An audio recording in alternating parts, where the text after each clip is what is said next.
That is how you get perfect results using even the cheapest masking tape out there.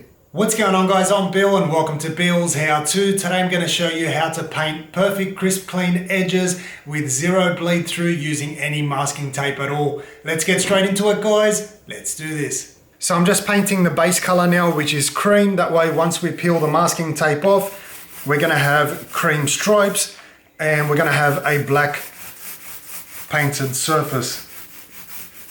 So we'll do 2 coats of this. So I'm going to test out 3 different masking tapes. We'll do the exact same process on one side, standard application. On the other side, I'm going to show you the little trick that I've learned in order to get perfect crisp clean lines. Now the 3 masking tapes that we're using is a regular Scotch tape. We've got our delicate surface frog tape here, and we've also got the cheapest masking tape that I could buy from the local hardware store. So let's start off with our delicate surface frog tape. Alright, so we're going to paint this section here in black. We're in a charcoal color. I'm going to do 2 coats here and allow that one there to completely dry before we peel it off and reveal our results. I'm painting it in a few different directions to make sure that we get full coverage and also to check for any of that bleed through.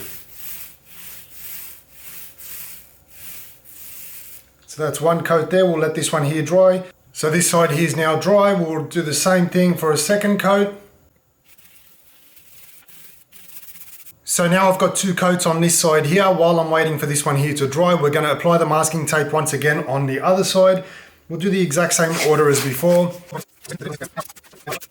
Now the little trick that we're going to do here is we're going to take our base color once again, and we're going to simply go straight over the top. Remembering our base color is the color that we used originally for our stripes to come up. We're going to go over the top with this one here first. And what this is going to do is it gets into all those little pockets that might be on the edge of our tape here. And it actually seals it all up. So rather than having the color bleed through in our finish color, we're going to have it bleed through with our base color. That's going to lock everything in, seal up all those little edges, any issues that we might have had with our masking tape work right here. That's going to seal that all in. We'll go through once again on a couple different angles, make sure it's completely all covered. So once this side is dry, we're going to go over the top for 2 coats with our finished color.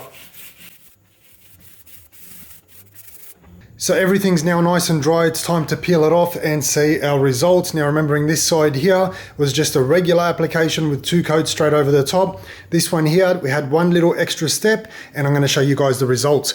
So let's start off with our delicate surface here. That's not too bad, but if we do have a close look, you can see that bleed through on the edge there. From a distance, it doesn't look too bad at all. Let's try our Scotch tape. Once again, it's not too bad, but we do have bleed through slightly there on the edges. We'll try our cheap masking tape here. You can see that one there's got a bit more tack to it, a bit more adhesive.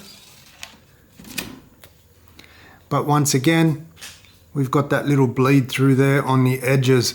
So now we're going to compare it with this one over here. Delicate surface. Absolutely zero bleed through. That is a perfect finish. Scotch tape. Once again, we've got a perfect little finish right there. Zero bleed through. And our cheapest masking tape possible out there on the market. Once again, that is absolutely beautiful. That is how you get perfect results using even the cheapest masking tape out there. As you guys can see, it did peel off that delicate surface right there because it is still fresh paint. So once again, if we compare the results, all 3 masking tapes here, pretty much very, very consistent in terms of bleed through, in terms of how nice, crisp and clean that line is.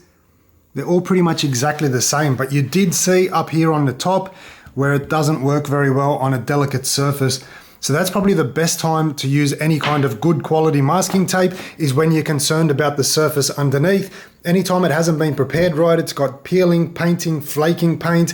If it's fresh paint, anything like that, you always want to use something to just give you that little bit of an extra edge, little bit more chance of protecting that surface so you don't end up having to patch and paint. But in terms of results, you cannot get any better than that.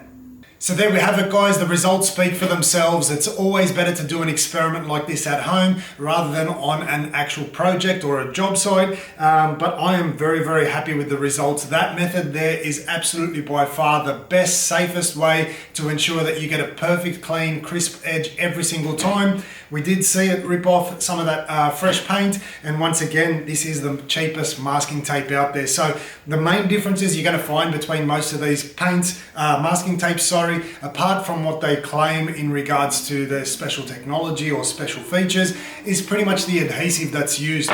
Probably the only time I use something like the frog tape, especially the delicate surface one, is only when I'm concerned about the surface that I'm working on. I want to make sure that I don't peel off that existing surface. I'll use this one here. Sometimes it still does come off. However, it's going to reduce the chance or the likelihood of it happening.